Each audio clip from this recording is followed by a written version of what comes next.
The broadcast is now starting. All attendees are in listen-only mode.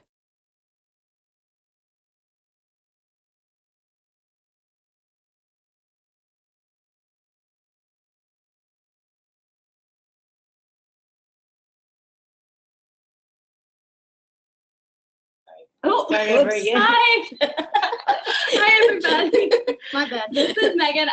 I'm also in the room with Mary Margaret and Sarah, our presenters today, and I'm the moderator for today's Ask Me Anything, how the class dimensions and domains support one another. So I'll let Mary Margaret and Sarah introduce themselves, although you might know them already. Just a couple more quick notes, before you guys introduce yourselves. This is being recorded. We'll send out the recording after everything is over in the next day or so. But if you have any questions throughout the presentation, please submit them in the chat panel. Yeah. It'll be on the right side of your screen. I think it says chat, or maybe it says questions. So you would just type those in right there. Yeah. Thanks, Megan. Yeah. Sorry, I wasn't recording. We were recording you with the mute on the microphone, so I'm sorry about that, but I think it worked out. So hello. Hi. We're glad to be here today, and we have a little bit longer format.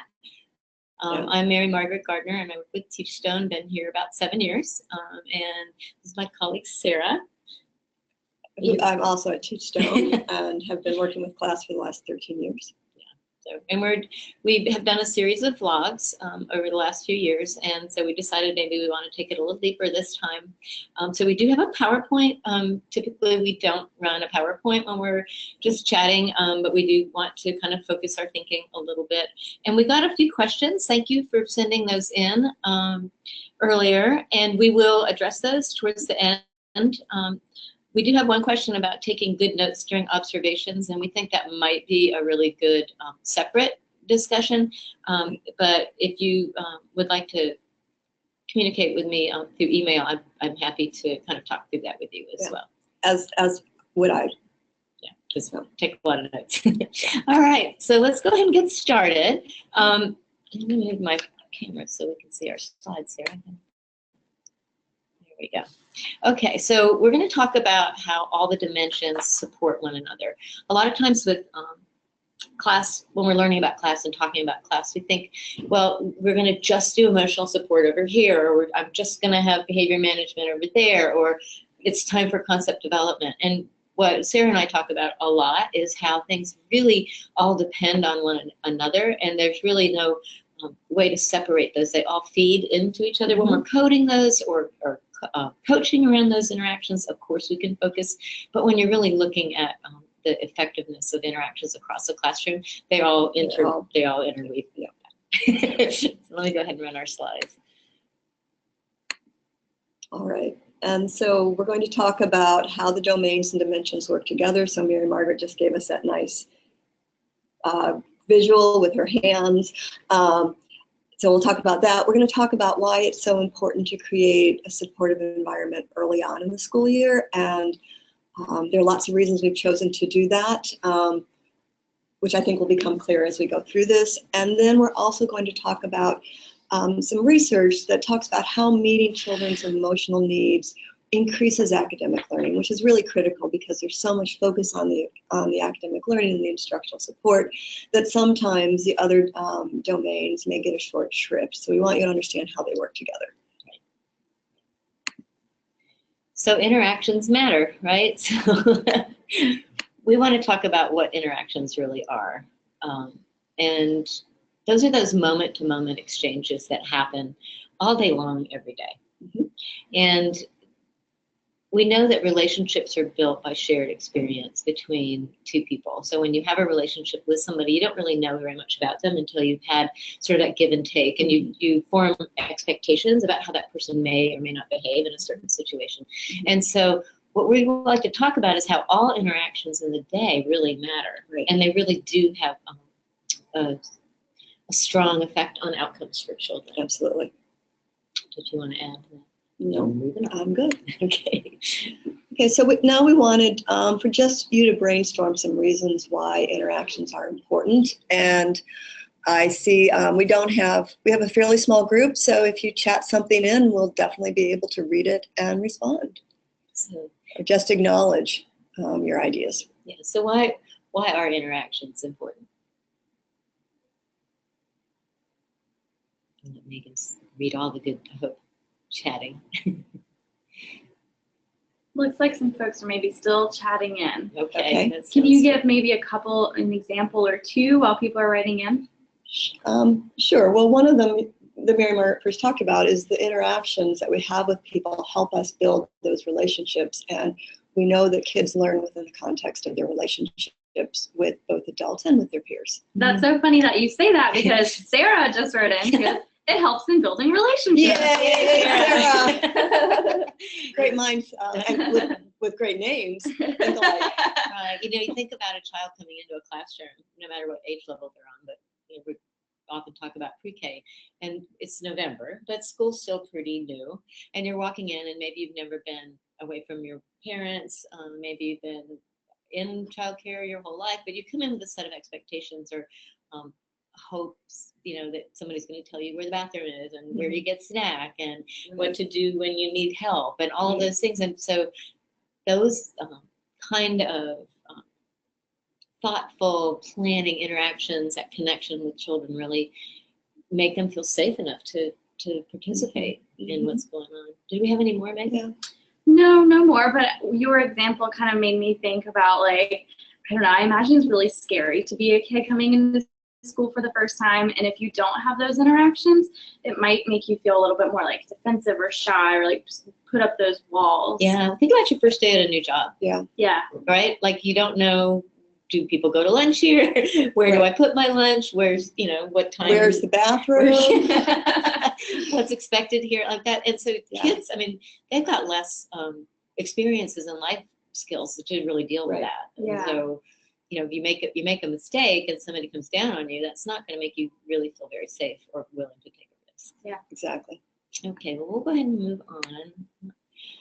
So let Sarah talk about these. Okay, and so again, interactions are important because they really affect kids' learning more than other things. It's really how we go about improving outcomes through kids are, as the other Sarah said as well, how we form these relationships with our students. And we can have a great curriculum with all the research base that anybody would want, and we may have great materials and a really beautiful setting, but if the teacher doesn't know her students well enough to recognize their needs or their desires, or when they're uncomfortable or when they're excited, and acknowledge that, then they're not going to learn or take that much from the curriculum. So, and the curriculum is important, right? Absolutely. It's what you do with the curriculum and how it's delivered. You can read off a script, you know, out of a book about some kind of idea that you want children to understand, but if you're not engaging them and if they're not a part of that, and it's just sort of a talking head, they're not going to get as much from that. Mm-hmm. And one thing that I remember back when I was in school a million years ago is, you know, we realized that it was really important for children to be able to play and have access to interesting materials and engaging materials, but it was more of a let them build it and they will play. Mm-hmm. And one of the things that, which is great, play's really important in giving them long blocks of time to play. Right. But what class has taught us, I think, and through the research, and you're the research guru, and I'm hoping I'm saying this right, but is that it's what happens in the playtime. Mm-hmm. It's like, yes, they're going to learn and they're going to put things together, but when the teacher's a partner in that learning, mm-hmm. those learning outcomes are explode. They really take they really do to the next level. And especially when we think about a lot of the kids we serve, who are kids who are low-income kids who may not have within their own homes access to those kinds of rich, extensive learning opportunities and experiences that their peers who are just more advantaged have. And so that makes it even more important for us to really think about those interactions. Yeah, and we get lots of chances for those interactions during the day. And yes, we'll talk about that. Yeah, I mean, we get lots and lots of opportunities. If you've got 20 children and you've got them during a full day, there's a lot of opportunities there. Mm-hmm. And so what we really, like, what I want people to really take away from this is, like, you're already doing things mm-hmm. that are so amazing for children. Right. And what we capture when we do class observation is those amazing times. And then we can say, this was so cool when you were greeting the children and they came in and gave you hugs. That's telling me that they feel so safe and they're happy to come to school. Mm-hmm. So it's really that heart of teaching, why you came into the field and what joy brought you here, and your joy of, spending time with children. So that's why interactions are important, not just for the kids, but for you. Yeah. You know what? I thought we'd hidden the slide, so we're going to just move right along. Oh no, I sent the wrong PowerPoint. Okay, so we're gonna get. Oh no. So let's talk about our class domains. I'm gonna click through. That's all right, Sarah. We love She you very accused me much. of sending the wrong PowerPoint, and she was right. So, but let me say that when we think about, and Mary Margaret and I did a presentation at, I feel so embarrassed. Mary Margaret and I did a presentation at the Fall Leadership Institute for the National Head Start Association a number of years ago now. And there was a woman we were talking to, and I believe she was a coach, and she said that the way she looked at class was really in three ways. So emotional support was how she planned for the kids. How she was, see, I know I've thrown myself because I said the wrong So I'm here for you. I'm here for you. Right. I'm connected with you. It's how I am here for you. I am in this moment with you, and you are the most important thing right now. Then and I've seen other people describe that as a heart. The heart of right? It, yeah. And then classroom organization is how I plan for you. And I've also seen people do that with a toolbox kit. Or bones. And either one works. And then instructional support is how I learn with you. And I think the width is the important part. Absolutely. Yeah. And so, sometimes we see that as a brain. Yeah, that's the brain. So with those moment-to-moment interactions, like we look at everything that happens, but when you think about a classroom and for a child to be able to participate fully in all the wonderful things that we have available for them, right? Think about, we have a finite amount of time. We have them maybe from 9 to 12 for 9 months of the year, or we have them all day long for a year, like some center-based care. The kids might come in at 7:30 in the morning, go home at 6 at night, and you have them for a full year. Or you might have academic, like a preschool and a public school where you have them for 9 months. But my point is, we only have so much time, and we want to make best use of that time. Right. And so we want to be able to we want to be able to create our teachable moments through the interactions. And so when you are connected and children are happy and they feel like you're paying attention to what their worries are, like where's the bathroom or whatever, and you're planning that day so they're not wasting any time with nothing to do, wasting that precious moment to moment time, then you build that teachable moment so that you can learn with them. You become a partner in the learning. Right. We're not pouring something in, but I'm learning alongside of you because I know where you're coming from. I've found things that are going to engage you, and I'm going to let you drive those interactions, you being a child. So it's so developmentally appropriate. It's all about that. Using all three of those scenarios or domains to really connect with children. I'm sure you have some stories that you might want to share. Well, one of the things you said that really that I really thought about was that creating the teachable moments, because until I started working with class, I always thought that we capture them. But then once I started learning about class and thinking much more about the intentionality behind our interactions, I realized it really is about creating those teachable moments as well. And when we know our kids, it's much easier to do that. Right. So regard is something that we talk about quite a bit, right? Absolutely.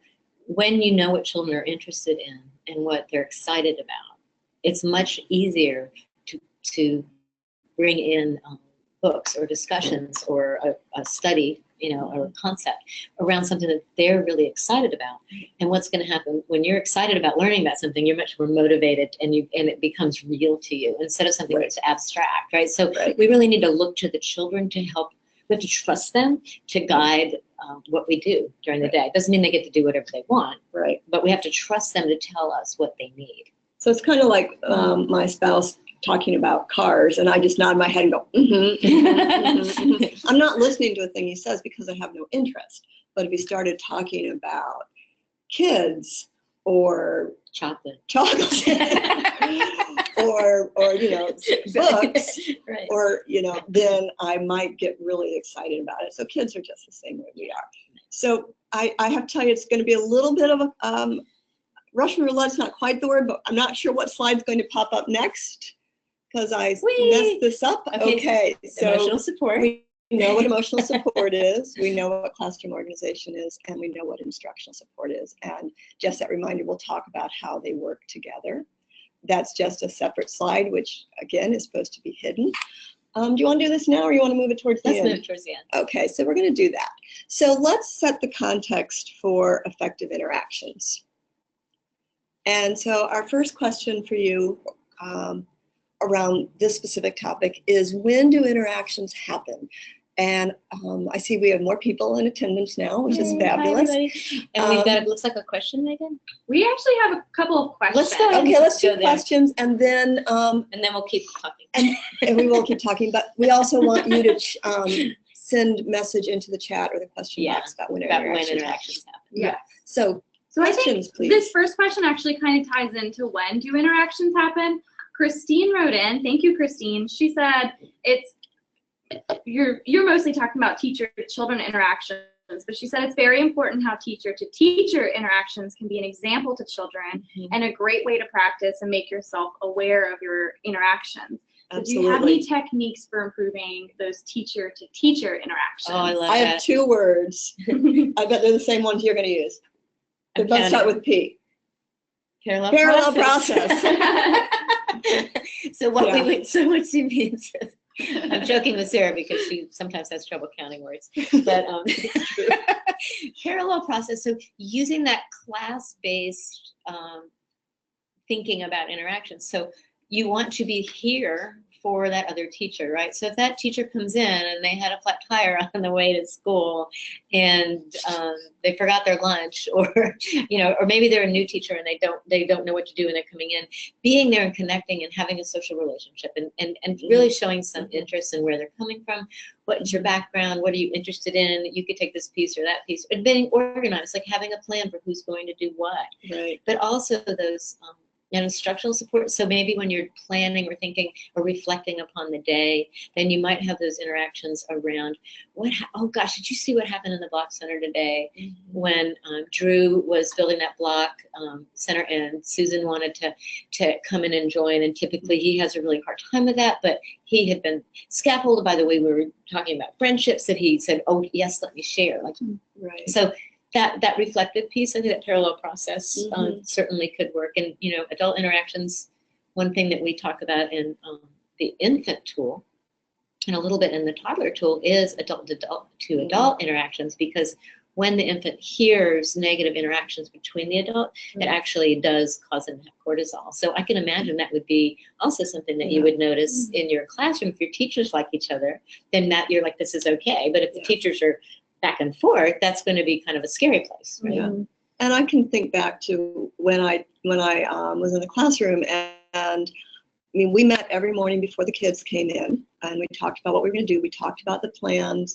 Everyone understood the objectives behind all of our activities for the day, and we did have exactly what you mentioned, Mary Margaret, which is we had a schedule so that we knew who was leading what activity when, and we would also jointly determine who's going to lead which activities based on their interest, but also their comfort level. So if somebody didn't know as much about something, they might not do that, but they would shadow and then be able to take that. Well, some people are great one-on-one and are not good with group time, and vice versa. So which is looking some to those strengths, sensitivity and thinking that way. So Christine, we I answered hope that. That's helps. a great question. All right, well, I've got another quick question from Kennedy, and I think it kind of answers this question. So when do interactions happen? She wants to know specifically about positive climate and whole group time. So some teachers sit in the chairs during whole group, and some teachers sit on the floor, and that kind of impacts the class score. So can you talk a little bit more about maybe the interactions at this time, and then talk about, does this affect scoring? That was her second part of the question. That's a great question. So she's talking, I'm sorry, Kennedy? Kennedy is talking about a behavioral marker called proximity. And so when somebody's coding a classroom, what they're really looking at in that fits within as a marker. So that's just one thing you might see for the indicator of relationships. So there's lots of ways that you can have relationships with children sitting in a chair or sitting on the floor. right? So if you have a relationship with somebody that you value and is important to you, and I'm sitting across from you now, Megan, right? But I can show interest in you by nodding my head, looking, giving you eye contact, having an interested tone, maybe sharing in an activity. So proximity is not going to count against somebody where you're sitting, but if you're disengaged and disconnected, even if you're sitting on the floor, it's going to be something considered in the effectiveness of the interactions around relationships. Am I right? Yes, and I would also say that that there are some teachers who do sit in chairs because maybe getting up and down off the floor is difficult for them, and Mary Margaret's pointing I'm at down herself. and I can't get up. Yeah, as you get older, that's hard. I actually once had the parent of one of my students say, "How come you never see anyone over 35 in these classrooms?" And I thought, because you can't get up off the floor. I'm teasing, but you can have a teacher who's sitting in a chair, but the kids are still clustered around her at her feet, as opposed to being really far back, sitting on lines of tape that show them where they need to be, and the teacher's leaning in and again showing that interest. And so we need to look at the whole picture. Right. So when you're thinking about how somebody's going to code me in positive climate, what we're going to code is how connected are you to your children, and how connected are they to each other and to you, and how do you build that sense of community and that it's a fun place to be. That's what we're looking for, and there's lots of ways that you can do that. Right, and so remember, those behavioral markers are there to help illustrate the types of effective interactions we might see, but they are not a checklist. And so just as we wouldn't expect a teacher to force eye contact with a child for whom that's not culturally appropriate, we don't have to see every indicator. Good question. Yeah, excellent. Anything else? No, it sounds like when do interactions happen? Almost all the time. Yeah, pretty much. All right. From the moment you walk off the bus into the classroom, and here we go. And so Nice, I just did it. You can make it go forward instead of backwards. Thank you. No, forward. There we go. One more. One more. Oh, one more. Oh, they happen all the time. This is really bad. I had some really beautiful slides that we edited at the last minute, and Mary Margaret said, "I don't think you sent me the right PowerPoint." And I said, "Yes, I did." Anyway, so we're getting props from people. They're like, "It's okay, you guys are doing great." Yeah, and so the next slide said all the time. And years ago, when I was in the classroom, before the knees and the hips went crazy, I had an instructional assistant join me, and she looked at me one day and she kind of nodded, shook her head at me, and she said, "You work those kids from the minute they step their foot off the bus until the minute they get on the bus." And I went, "That's right, I do, and there's a reason I do that, and it's because we have limited time with them, and they really need all of the adult interactions that we can give them." So, and it wasn't as if I was having them walk down the hall and spout out symbol sound correspondence, but as we walked down the hall, I'd point out things on the bulletin boards, and I'd say, "What do you see?" And so we do vocabulary development, and and we're waiting in line, we talk about prepositions and who's next to and beside, things like that, not the stringent like sit down and memorize facts kind of learning. Okay. And so, did you want to add anything there? I think we're good, because Okay. I want to leave some time for other questions. But Yeah. do you want to talk about the research? Yeah, and so the slide that I didn't send you is the one that really helped us really focus on the fact that interactions take place all the time. But one of the things we see is that there's a tendency to focus more on work time or circle time as those times for particularly instructional interactions, the instructional support. And I think that this is because when we look at this data, and this is pre-K through 5th grade, we all see that, emotional support is pretty strong and really does look pretty good. Classroom organization, if we on that 1 to 7 scale, is also pretty good.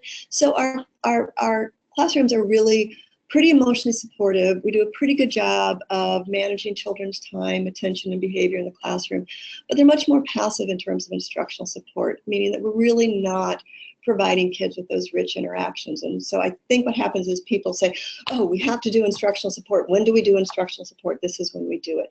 When really instructional support happens all the time. And the next slide that's not there should say planning and, planning an activity is not the same thing as planning an instruction. Planning instruction or is providing instruction. We can plan an activity, but we really need to think about how we're going to implement that to push the wheels in the brains. But also the myth that it's only circle time and work time when we can do it. I was in a classroom a few weeks ago, and it was a really fun classroom. And this little girl, there was like a half door where the children would come in, and so one teacher walked to the half door and she said, I'm going to use your name, Megan. Hey, Megan, look at these shoes that Sarah has. And Megan ran over and looked, and Sarah and Megan both had light up shoes. Right? Oh. It was, the where you stand. My favorite, yeah. And they were like, woo, everybody was all excited. And then the little girl came back, and the teacher says, but those are different light up shoes. She goes, I know, my brother broke my shoes. And she's like, how could you break light up shoes? And she's like, he pushed the button too many times. She's like, well, how many times is he pushing the button? And she said 32, I don't know. But she's like, but they were talking about that. And then I don't know if this is actually true. They started talking about ways that you could have fixed those shoes. Yeah. And apparently, of course, this could have been a 4-year-old's mind, because they do wish things to be true. You could charge it with a USB cord. Now, I don't really know if that's true, but so we were talking, like, where could you get a USB cord? Where would we plug it in this classroom? So in that moment, there was all this concept development happening. And some great quality feedback. feedback. So it was instructional support, tons of language, and it was just based on this, like, nobody knew that somebody was going to show up at the door with a light up shoes. With light up shoes. So those kind of things happen all the time, but you could do that across the day, right? Yeah, like absolutely. Center time. It kind of reminds me of this previous question. Yeah, If you okay. don't mind if we can jump to that. Absolutely. During transitions? Yes. Mhm. Yeah. Do you want to read the question? Yeah. How can I insert instructional support into transitions? There are so many transitions during the day, and it seems like learning time is being wasted, but at the same time, the routine needs to be the priority, or else there is chaos. So I'm going to give you an example from one of my all-time favorite teachers, and it was an early childhood. The whole program was an early childhood center, but it had been before that. Before it was turned over to the little ones and their teachers, it had been an elementary school, and so they didn't have bathrooms in the room. They had to walk down the hall, and as they walked down the hall, there were lockers, but they weren't lockers that shut. They were just the wooden kind of lockers with hooks and place to sit. We call those cubbies. Yeah, I guess it was a cubby. I think of cubbies as being made out of I'm just plastic. messing with you. She is messing with me. But yeah, so there were cubbies in the hall. And so they'd walk down the hall together to go to, everyone had their turn to go to the bathroom. And one teacher, it was a team talk class, so there was a teacher who was standing in the door to the bathroom monitoring what was going on there. And then there was another teacher who was out in the hallway. And the teacher out in the hallway, they were doing rhyming words, they were doing finger plays, they were doing all sorts of great activities. And while finger plays, maybe it's not truly instructional support, but certainly when we're talking about rhyming activities, that's instructional support. And you might use a finger play that's got rhyming words in it, and then have them say what other words might rhyme with. Exactly, and those are the kinds of things Wheels on the bus. that they did. And this routine was fabulous because as kids finished up in the bathroom, kids would move up to the next cubby until it was their turn, and then the other kids would go to the end of the line of cubbies, and so they were still having those kinds of interactions. And they knew what to do, but they knew what to do. Back to so, that interdependency, yeah. Yeah, and so in that classroom, transitions, I mean, it was a well-oiled machine So in that classroom. I want to give credit to Marilyn Rice, who's a wonderful affiliate trainer, and I call her a class Here in Virginia. Yeah, here in Virginia. But she was showing me some ways that while you're going down the hallway to go to that bathroom, because not everybody has bathrooms, she's like, she would brainstorm with the kids, and I'm going to use my phone, but you could also use a scarf or a pom-pom or a toy or anything like that. And she'd say, Sarah, what's one way that you can hand this to your friend that would be up high or down low? Oh, I love right? it. Right. And can you think of other ways? What are some other things we could pass? Or you could go over or under. Put it beside your friend, right? So great they're thinking, prepositions, yeah. right, there's that language going there too. Yeah, and then having absolutely. them brainstorm ways to move down the hall. Like, or how many steps do you think it's going to take us to go between the beginning of the cubby and the back? Everybody, let's count quietly together. And then we'll, you could do a chart. Like, there's so many ways that you could use those transitions to be those brainstorm. How could we get down the hall without making any sound? Because we know that our friends in the hall need to have quiet time to work. So how could we get there? Well, we could crawl like snakes. Well, oh yeah, but if we did that, we might trip somebody. What else could we do? Right. So you're bringing bringing that regard in and really pulling those children's, really their interests and motivations and points of view. And they've got really good ideas. If you use student expression, what do you think? And then that turns into brainstorming. Yeah, and so I'm glad that you also gave us an example of what you can do prior to the transitions as you're planning them. So whether or not it's transitioning, when they're really little by the color they're wearing, or the first letter in their name, but then we're getting more shoes, sophisticated. I coached a teacher who, as kids were getting more sophisticated with their rhymes, she would say, if your name rhymes with blue, you may go. And so they'd have to figure out, oh, Drew rhymes, not quite, but you got the idea. And so the kids really had to think about it more than just a recognition of the color. Yeah. So Christine, Emily, I hope that that's helpful. So it wouldn't be chaos so this goes kind of to what we've been talking about. Like, you have a plan, you have organization, the children know what the expectations are. But when we talk about transitions in productivity, there are options for them to have the opportunity to have that teachable moment from those moments in productivity. Okay, yes, so the next slide should be myth number 2, which is don't smile until December, okay? And they actually told me that when I was in school. Yes. Are you serious? And just to let you know, I was visiting with a friend, and there's a young woman there who was in her mid to late 20s, and she had started her teaching career fairly recently in elementary school, lower elementary, and that's exactly what they told her. They said, don't smile at the kids until December.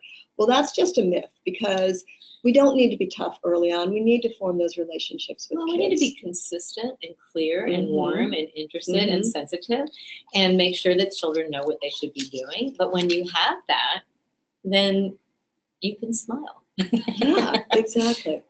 And establishing routines in classrooms, and so that children know what to do and feel connected and safe, and so that when you ask them to be quiet in the hallway, they trust you enough to know that that's going to be okay. It makes me think of the banking time work that Dr. Pianta did. And but anyway, that is, if you're scary, they're not going to trust you. They're not going to trust you. They're not going to answer the questions. So it's a myth. And if some of you may have seen this video going around on Facebook. We actually we showed it here at a staff meeting on Friday at Teachstone, but it's a picture, and I can't remember where it came, a video, and I can't remember where it came from, but it's essentially a scenario of a little boy getting on the bus and what his day is like when everyone is just stern and by the books, and nobody says hello, and nobody makes eye contact, and no one's warm, contrasted with what happens when the adults he interacts with are warm. And I think we'll try to find that link. I was just looking at, because somebody just sent it to me. Yeah, so I think we can find that link and send it on to those of you who have who are participating in this, because I think that that really does debunk that myth about don't smile until December. But we also have research that supports this. And so, as Mary Margaret said, I am our research guru here at Teachstone. And one of the things we're doing is we're just reading lots and lots of research. This is actually a blog post that you can find on our website called Why Emotional Consistency is Important, or Why Emotional Support is Important and Classroom Organization are Important at the beginning of the year. And this study was out of some researchers at the University of Virginia who looked at third and fourth grade classrooms that were implementing the responsive classroom approach, which works very hard to build relationships and community. And what they found in a very large number of classrooms is that higher levels of emotional support early in the year predicted that higher instructional support later in the year, which makes a lot of sense because it goes back to kids feel comfortable, they're willing to take risks, to be wrong. They're comfortable to be wrong. But also when instructional support was higher in the beginning of the year, the emotional support was also higher towards the end of the year, which is really nice. So we're seeing how these interplay together. But then to also look into or just to add in another study, which is done by some of these same researchers, they looked in this study at teachers' consistency of emotional support.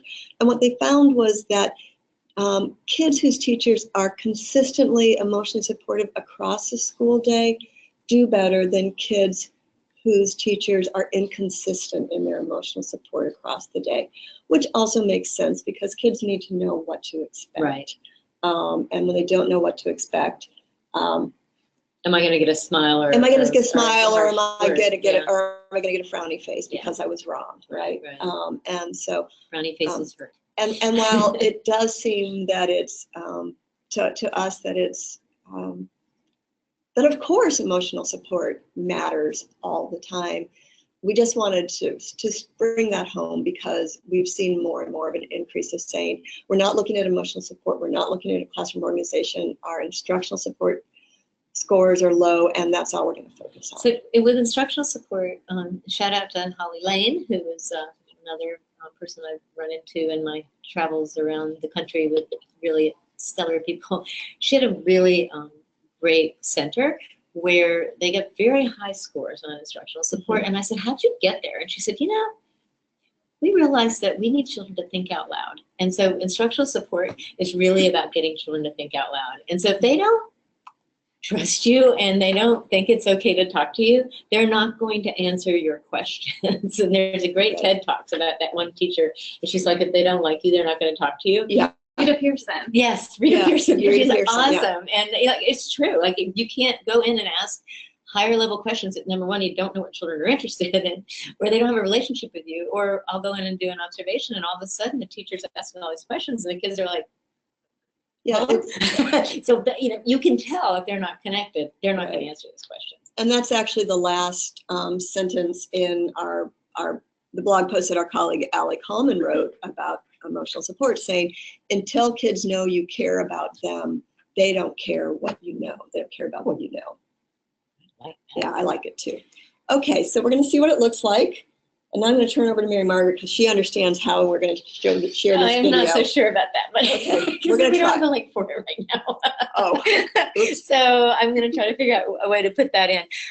It's a video that from our what we have something called My Teachstone, which is really neat professional development service that we have at Teachstone, which has some little bit longer videos. And so Megan, I think, could you just put the link in? Yes. Okay, so she's going to put this link in. It's a 1-minute video. And I will try to also pull it up on here so that, here we go. It's called Comparing Bees and Butterflies. Let me get that up. There was a slide for that too. It'll be coming up in just a second. So this minute is about 1 minute and 3 seconds. And it's around concept development, but I also want you to think a little bit about what other pieces of the class measure that you see. This is just a teacher sitting at a table at lunch. So what do you see where the teacher's connected to the children, where the children have clear expectations about how to behave? Are they spending any time waiting? And then what kind of questions happen? This was completely off the cuff. This, I know they were doing a butterfly unit because I've watched some of this video, but this could have happened just in passing. And Megan, are you all right? Because I see you frowning. I posted it in the chat. I'm not, when I post or when I copy and pasted it, something kind of funny happened to the link. So I'm not sure if it's working for everyone, but we'll try to play it on our end. Yeah, let me go ahead and try to play but it. Let me also, just to reiterate what Mary Margaret said, so let's look for the heart, let's look for the toolbox, and let's look for the brain. Nature is all that inside a flower that a flower drinks. Please take nature to you. Bees also might look I made them. bees and butterflies are both. You think they're cousins? What makes you think that? Because they both get nectar. They have something in common. What else do they have in common? I don't know. Colin had his hand up. He must want to take a turn.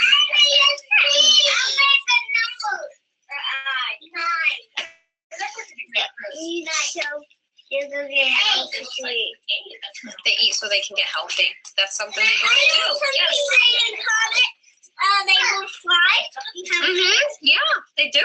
They both have wings. They have a lot of things in common. You do. You do. That's probably why we see a lot of them in the same books. So is that really jerky? It was jerky on my end, but the link did work for people. Oh, good. Okay. But if you couldn't hear, maybe a small recap might be helpful. Okay. Okay. So you want to talk about what you saw, Sarah, while I get our PowerPoint back up, please? Yeah. So so in this particular case, my recollection is that the child asked the question about the nectar, and so then the teacher provides some quality of feedback by saying, "What makes you think that?" I believe is what she says, and. So And then the little girl responded. The little girl responded. So I think the beginning of a feedback loop, right? And then the teacher built on that. So she also says, what else makes you think that? Which is also some brainstorming when we think about instructional support. I saw some really nice language modeling there with lots of repeating, they eat so they can get healthy. They both have wings. So we're definitely in instructional support. Definitely in instructional I'm support, curious but what it's our also a folks would- meal. Right. It's like, so what other domains did folks see? Can they type in or chat in? Yeah, if you guys just chat in what other interactions you So think about emotional support, that being there for you, connecting with you, here for you, the heart, or how, was that classroom organized? Were they able to focus their time and behavior and attention? And what kind of things gave you evidence of that? I'm seeing some folks writing in positive climate, sharing the meal time. Yes. You can tell it's happening a lot in that classroom. Kenny wrote that. Sarah's writing, children were really engaged and the teacher was attentive and responsive. And that was based on a random comment, right? Right. Yeah. Yeah, so definitely are seeing some nice evidence of relationships, of regard by following the lead around the nectar, of sensitivity by listening to what all the kids are saying. She's also showing student expression. So with student expression, we're asking children to tell us what they think, because it's like, what is your perspective? Why do you think that? And then when you get that information from the child, you're like, oh, this is what they know. Right. So I can add information to that, or summarize that, or link it to something that they know from before. And in this classroom, I mean, it's a minute long, but I think if you have access to our video library and on the class website, it's really cool because they do a butterfly release. Yes, it's under behavior management. Yeah. Clear expectations for a butterfly release. Our video library is awesome. So the other thing, though, what about the food, right? So they had hands-on opportunities. So we look for that for supportive independence. Their food was, they all had, so in productivity, they had something to do. They were all doing that. They were having a conversation. We also saw that they were showing respect for each other because they were waiting. The children were waiting to talk. They weren't talking over each other. And they were having that shared meal experience. So it's not just the teacher and the children, but the children and the children. So they were actually having this really great some conversation. nice peer cooperation and peer definitely. conversations, absolutely. Yeah. So we're geeking out. Anybody else have? That's so much in just 1 minute. I know. I know. Well, And that's think about how many 1 minutes do you get in a day? A lot, right? And in a 20-minute cycle when you're being observed, and I know a lot of people get worried about that, you have 21 minutes, 1 minute in the cycle, and you see that 4 times, that's going to tell us so much about your classroom. And when we see, when is this happening the most? Wow, that lunchtime conversation was amazing. Like, what would you say to that teacher, Sarah? And how would you link that? Oh, wow. Like pulling out that, because I think that's what teachers need to hear. Yeah, like how they that little minute did that. I mean, I would think about, I would really point out to her what she's doing and saying, when you follow the little girl's lead about the nectar, you were really showing interest in her, which really fits within that regard for student perspectives. Excuse me. When you ask them what else, you were really helping those wheels in their Yeah, brain get turning. brainstorming. Yeah. Yeah, with that brainstorming. I don't think I would specifically use class language, but I would help them see how those things are good for kids so that she can understand that what I was doing naturally is really impactful. Have any, Did I get it right? Yeah, I think you did all right. Okay. I think that your feedback was definitely of high quality. Okay, thank you. All right, so then I had fixed the N on this slide too. Oh, well, We'll send out the right. we'll send out the right PowerPoint. Yes, You can do let's that. please do that. Thank you. So we've just talked about the interdependency of the class domain. So this is just a visual to help us think about it. We often do, like I said, when we go through trainings or we talk about domain level scores, we go domain by domain, but really they're very interrelated. And we just saw some of that, but we also have some specific questions that you could also chat in. And so how does, for example, a lack of positive climate impact concept development? So we'll give you a moment. And you can also see all the questions. Yeah, you can see all the questions, so you can actually answer any of them regarding. Yeah, if you answer 1, 2, or 3, can you just let me know if you're answering? Just write a number 1, 2, That or would be 3. your test. Thank you. That'll be helpful on my end, please. So yeah, how would positive climate impact concept development? How might lower levels of teacher sensitivity impact quality of feedback? Or how does behavior management impact productivity? What's like, how is instructional learning format, which is about engagement, right, impact behavior management? Yeah, so We wanna hear from you. there are lots of permutations of this question, of these questions. These are just 3 that we selected. Thought provokers. Yes. What do you call them? Provocations, like they do in Reggio. Any typing coming in? Still typing. Still Okay, typing. great. That's good. Hooray for the For typers. long, Thank long you. responses maybe. That's awesome. While people are chatting in, do you mind answering one more quick question? No, go ahead. Absolutely. Okay. not. It reminded me of what you were just talking about earlier, Sarah. Christine had asked, how do you enhance instructional language coaching in the classroom as a coach? I Right. think you kind of touched on that. Yeah, so to me, and I mean, part of it is also just modeling with the teacher I'm coaching. So I want to make sure that I'm asking her or him open-ended questions. I want to make sure that there's a real back and forth in the flow of information. I want to make sure that when I'm using terms that may be more language-based, that the teacher knows what I'm talking about. So, I mean, I remember when I first started teaching and the SLP would come into the speech language pathologist would come into the room and start talking about receptive language and expressive language, and I'd have to go, okay, what does that mean? And it would have been so, I mean, I got it eventually, I got it, but I had to think about it. And so defining those terms. So, and here's one that I like to start with when I'm coaching teachers. Like, Open-ended questions. well, just quite like conversations. Like, Yeah, just conversations. when can you talk to a child? When can you have a moment to connect with a child? It could be going down the line in the bath, going past the cubby lockers to the bathroom. It could be as they're coming into the classroom. It could be when you're tying their shoe. It could be when you're talking about butterflies. So when you sit down and talk to children, think of all the dimensions that are affected by that, right? Positive climate, social conversation, student expression, asking children how they think, teacher sensitivity, listening to how they see the world or what they might need, right? Instructional learning formats, engaging them because you're saying, well, what else could you do? So those conversations are throughout this measure. Right. So when can you talk to a child? Now, what can you do with that conversation? You can be there for them. You can help them understand how they can focus their time, behavior, and attention, or you can take them in that teachable moment where you have those, like that blossoming of the aha moment. Right. And I think that if we help teachers, if we have coaches help teachers see that, then they'll also help them understand that language is everything, and everything undergirds language. Yeah. Absolutely everything. And I know that I'm looking at the time, sorry. Yeah. In some of our work we do, people will say, well, there's only one instructional support domain we can work with. And so where should we start?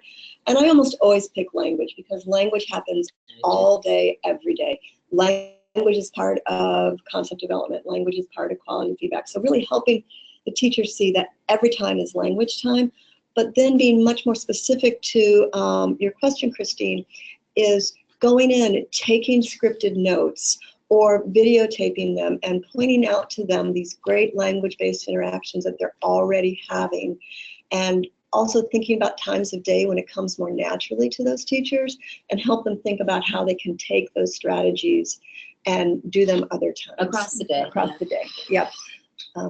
Good We've stuff. got 4 really great answers so far, and I don't want to skip any of them. So let's jump to them. These are all great. So Sarah wrote in, if there's a low score in positive climate, children will not be open to learning new things.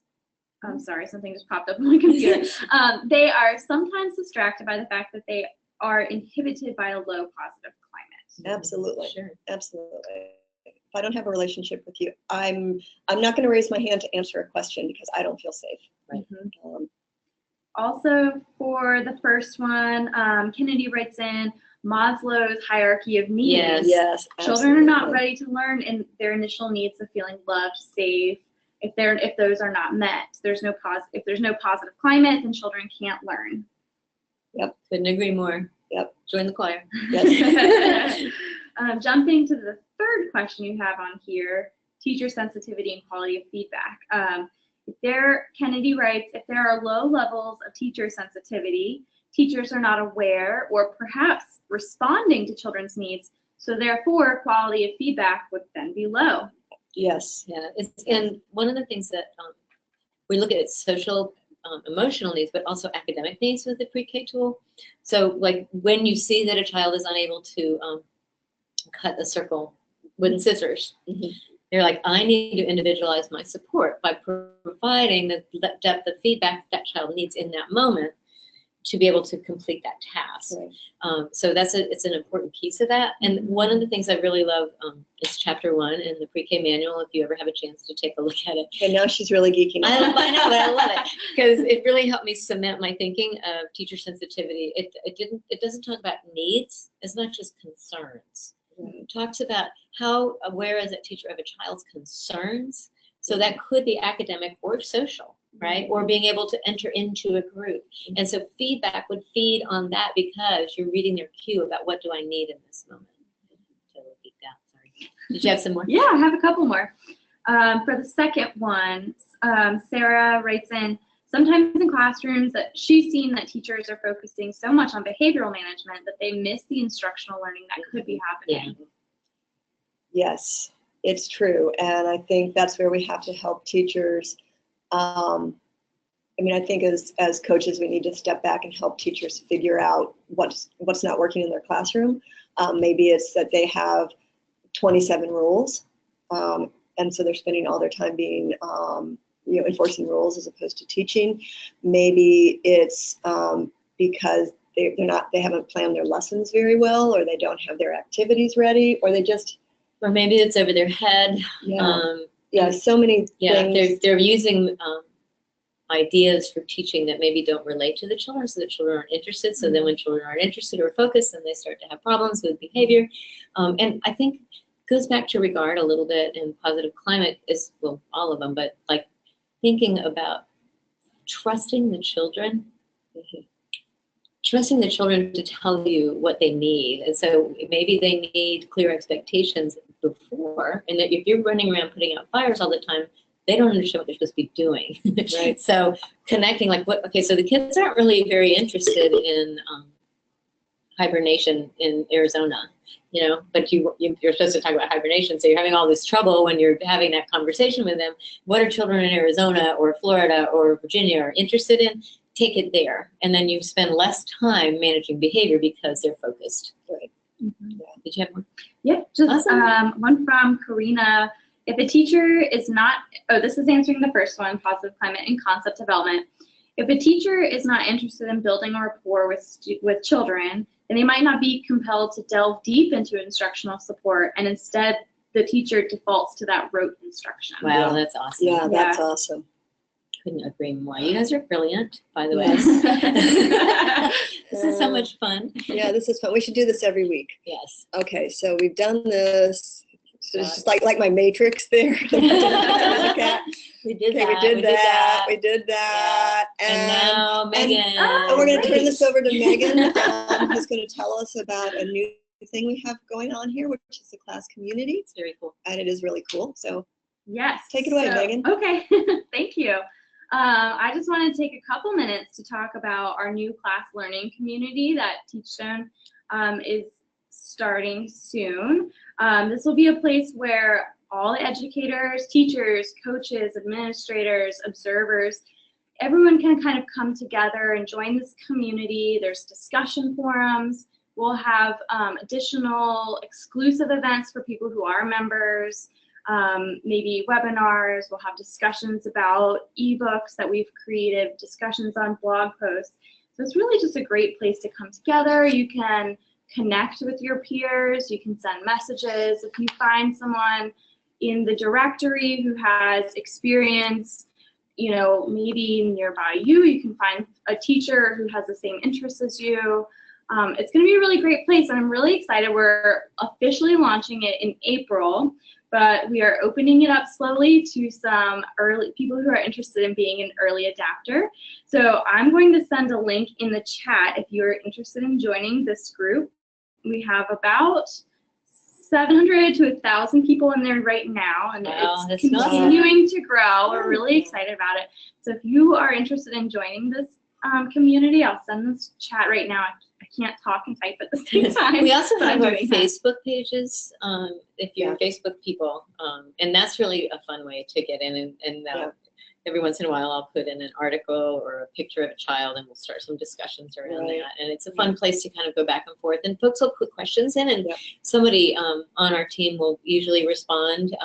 So all of our class specialists are on both the Facebook page and also the class community. That's a great way to connect. Maybe somebody that you've met or you want to know more about. You know, the Teachstone team. Yes, that's right. You can find all the Teachstone staff members in the class learning community. So if you've got more questions for Sarah and Mary Margaret, you can find them through there and send them a quick message. Yeah, send me an email. I'm a good emailer. And just as we wrap up, thank you for being fun. here, and thanks for your great participation via chat. We don't always get great participation via chat, so we really appreciate that. You stuck with us for a whole hour. And and we have noted down Lagala. Sorry. Lagala, we're not sure how to pronounce your name, but it's beautiful either way. Idea of doing something longer on taking good notes during observations. It's something we talked about before, so you now spurred us on. We love Spurred that. us? Spurred, not spurred. Yeah, not spurred.